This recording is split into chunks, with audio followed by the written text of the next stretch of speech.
ಎಲ್ರಿಗೂ ನಮಸ್ಕಾರ. First of all film ಇಂಡಸ್ಟ್ರಿಗೆ ತುಂಬ ಥ್ಯಾಂಕ್ಸ್. ವಾಣಿಜ್ಯ ಮಂಡಳಿ ಇರ್ಬೋದು, ನಿರ್ಮಾಪಕರ ಸಂಘ, ವಿತರಕರ ಸಂಘ ಹಾಗೂ ಪ್ರದರ್ಶಕರ ಸಂಘ ಎಲ್ಲರಿಗೂ ಥ್ಯಾಂಕ್ಸ್ ಹೇಳಕ್ಕೆ ಇಷ್ಟಪಡ್ತೀನಿ. ಯಾಕಂದರೆ ಇವತ್ತು ಅನಿಸ್ತಾ ಇದೆ ಒಂದು ಫುಲ್ಫಿಲ್ಮೆಂಟ್ ಇದೆ. ಅಪ್ಪಾಜಿ ಯಾವಾಗಲೂ ಹೇಳ್ತಾ ಇರ್ತಾರೆ, ಸಿನಿಮಾ ಇಂಡಸ್ಟ್ರಿ ಅನ್ನೋದು ಒಂದು ಕುಟುಂಬ ಅಂತ. ಬರೀ ಆ್ಯಕ್ಟ್ ಮಾಡೋರು ಮಾತ್ರ ಅಲ್ಲ, ಇಲ್ಲ ಪ್ರೊಡ್ಯೂಸರ್ ಮಾಡೋರು ಮಾತ್ರ, ಡೈರೆಕ್ಷರ್ ಅವ್ರು ಮಾತ್ರ ಅಲ್ಲ, ಅಂದರೆ ಅದರಲ್ಲಿ ಪ್ರದರ್ಶಕರು ಬರ್ತಾರೆ, ವಿತರಕರು ಬರ್ತಾರೆ. ಸೊ ಎಲ್ಲರೂ ಸೇರಿದಾಗಲೂ ಒಂದು ಕುಟುಂಬ ಆಗ್ತೀವಿ. ಇಡೀ ಕುಟುಂಬ ಇವತ್ತು ಗೀತನ ಪರವಾಗಿ ನಿಂತಿದೆ ಅಂದರೆ ನಮಗೆ ಭಾಳ ಹೆಮ್ಮೆ ಅನಿಸುತ್ತೆ. We are blessed to be. ತುಂಬ ಹಾನರ್ ಆಗ್ತಾಯಿದೆ ಎಲ್ಲರೂ ಬಂದಿರೋದು.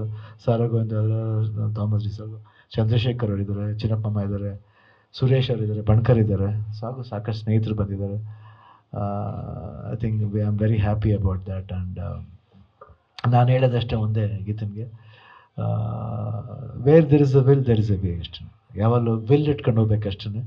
ಇದರಲ್ಲಿ ಎಕ್ಸ್ಪೀರಿಯನ್ಸ್ ಮುಖ್ಯ ಅಲ್ಲ, ಎಕ್ಸ್ಪೀರಿಯನ್ಸ್ ಅನ್ನೋದೇ ಹೊಸತನ ಹುಡ್ಕೊಂಡು ಹೋಗ್ಬೇಕಾದ್ರು ನಮ್ಮ ಜವಾಬ್ದಾರಿ ಮಾತ್ರ ಅಲ್ಲ, ಎಲ್ಲರೂ ವರ್ಲ್ಡ್ ಎಷ್ಟು ಜನ ಇರ್ತಾರೋ ಅವರು ಅಷ್ಟೇ ಹೊಸತನ ಹುಡ್ಕೊಂಡು ಹೋದಾಗಲೇ ಒಂದು ಹೊಸ ರೂಪ ಸಿಗುತ್ತೆ. ಅಷ್ಟೇ ಕೇಳ್ಕೊಳ್ಳೋದು ಹೊರತು ಇದರಲ್ಲಿ ನಾನು ಆಲ್ರೆಡಿ ಪಳಗಿದ್ರೆ ಮಾತ್ರ ಸಾಲದು. ನಾವು ಪಳಗಿದ್ರೆ ಸಾಲದು. ಯಾವಾಗಲೂ ಒಂದು ಭರವಸೆ ಬೇಕು, ಒಂದು ನಂಬಿಕೆ ಬೇಕು, ಒಂದು ಟ್ರಸ್ಟ್ ಬೇಕು. ಇವ್ರು ಮಾಡ್ತಾರೆ ಕಣಯ್ಯ ಅನ್ನೋ ಒಂದು ಭರವಸೆ ಬಂದ್ಬಿಟ್ರೆ ಆಟೋಮ್ಯಾಟಿಕ್ ಆಗುತ್ತೆ. It is not the experience which counts, it is always good heart. ನಾವು ಮಾಡ್ತೀನಿ ಅಂತ ಒಂದು ನಂಬಿಕೆ, ಅದನ್ನು ನಾವು ಜನಗಳಿಗೆ ಹೆಂಗೆ ಹೇಳ್ಬೇಕು ಹಂಗೆ ಹೇಳ್ಬೇಕು ಅಷ್ಟೇ ನೋಡ್ತೀನಿ. ಏನಿಲ್ಲ, ನಾನು ಹೇಳಿದಷ್ಟೇ ಗೀತನ್ಗೆ, go ahead, be strong, I am there for you. And apart from that ಇಡೀ ಇಂಡಸ್ಟ್ರಿ ಇದ್ದಾರೆ. ಆಮೇಲೆ ಸಾಕಷ್ಟು ಜನ ಏನೇನೋ ಕೇಳ್ಬೋದು, nothing to worry about it. ಯಾಕಂದರೆ ಕೆಲವರು ಹೇಳ್ತಾರೆ ಈ ಥರ ಅಪ್ಪಾಜಿಗೆ ಆಗಲ್ಲ, ರಾಜಕೀಯದವರು ಆಗಲ್ಲ. ಇಲ್ಲ, ಯಾವುದೇ ಸಮಾರಂಭ ಆಗಲಿ, ಯಾರೇ ಚೀಫ್ ಮಿನಿಸ್ಟರ್ ಆಗಲಿ, ಫಸ್ಟ್ ಬರೋದೇ ದೊಡ್ಡ ಮನೆಗೆ ಬಂದು ಅಪ್ಪಾಜಿ ಜೊತೆ. ಅಪ್ಪಾಜಿಗೂ ಪಾಲಿಟಿಕ್ಸ್ ಬೇಕು, ಪಾಲಿಟಿಕ್ ಮೆಂಬರ್ಸ್ ಬೇಕು. ಇಲ್ಲ ಅಂದರೆ ಯಾಕೆ ಬಂಗಾರಪ್ಪನ ಮಗಳು ತರಬೇಕು ನನಗೆ ಹೇಳಿ ಅಲ್ವಾ? ಅವ್ರು ಯಾವಾಗಲೂ ತಪ್ಪು ಅಂತ ಹೇಳಲೇ ಇಲ್ಲ. ಇವನ್ ನಾನೇ ಬಂದು ಹೇಳಿ ಅದು ಆಮೇಲೆ ಬಿಡಿ, ಯಾಕೆ ಸೈಲೆಂಟಾಗಿ ನಾನು ಎಲ್ಲೋ ಇಡಕ್ಕೆ ಬಂದರೆ ಅಂದೇ ಹೇಳಿ ಬರ್ತಾರೆ ಏನು. ಸೊ ಇದು ಹಂಗಿರ್ಬೇಕಾದ್ರೆ ಯಾತಿಗೆ ಹಂಗಾಗ್ತಿರ್ಲಿಲ್ಲ. ಇಟ್ಸ್ ನಾಟ್ ದಟ್, ಅಂದರೆ ಅವ್ರಿಗೆ ಆಗ್ತಿರ್ಲಿಲ್ಲ ಅಷ್ಟೇ.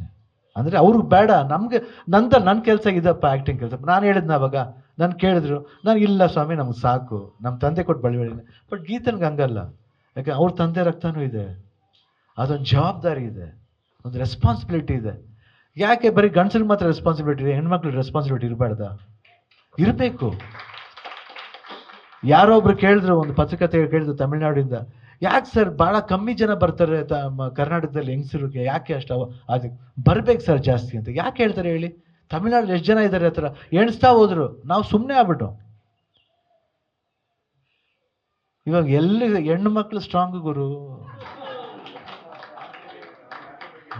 ಯಾಕಂದ್ರೆ ನಾವಿರೋದೇ ಭೂಮಿ ತಾಯಿ ಮೇಲೆ. ಅದನ್ನ ನಮ್ಗೆ ಅದು ಯಾವಾಗ ಇಟ್ಕೋಬೇಕು.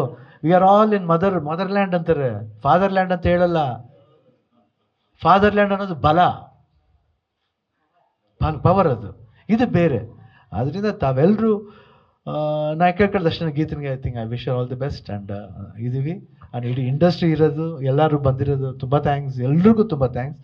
ಯಾಕಂದ್ರೆ ನಾನು ಎಕ್ಸ್ಪೆಕ್ಟ್ ಮಾಡಿರಲಿಲ್ಲ. ಶ್ರೀಕಾಂತ್ ಹೇಳಿದಾಗ ಈ ಥರ ಬರ್ತಾರೆ ಅಂತ, ಅಯ್ಯೋ ಎಷ್ಟು ಖುಷಿಯಾಗೋಯ್ತು ಅಂದರೆ, ಮೈ ಗಾಡ್, ಈ ಥರನೂ ಆಗುತ್ತಾ? ಮನಸ್ಸಿದ್ದರೆ ಮಾರ್ಗ ಅಷ್ಟೇ. ಸೊ ಎಲ್ಲರಿಗೂ ಮನಸ್ಸಿತ್ತು, ಆ ಮಾರ್ಗ ತಗೊಂಡು ಇಲ್ಲಿ ಬಂದಿದ್ದಾರೆ, ಆ ಮಾರ್ಗ ತಗೊಂಡು ನಾವು ಹೋಗೋಣ ಅಷ್ಟೇ. ಜೈ ಹಿಂದ್. ನ್ಯೂಸ್ ಫಸ್ಟ್, ನಿರ್ಭೀತಿಯಿಂದ ನಿಮ್ಮ ಪರವಾಗಿ.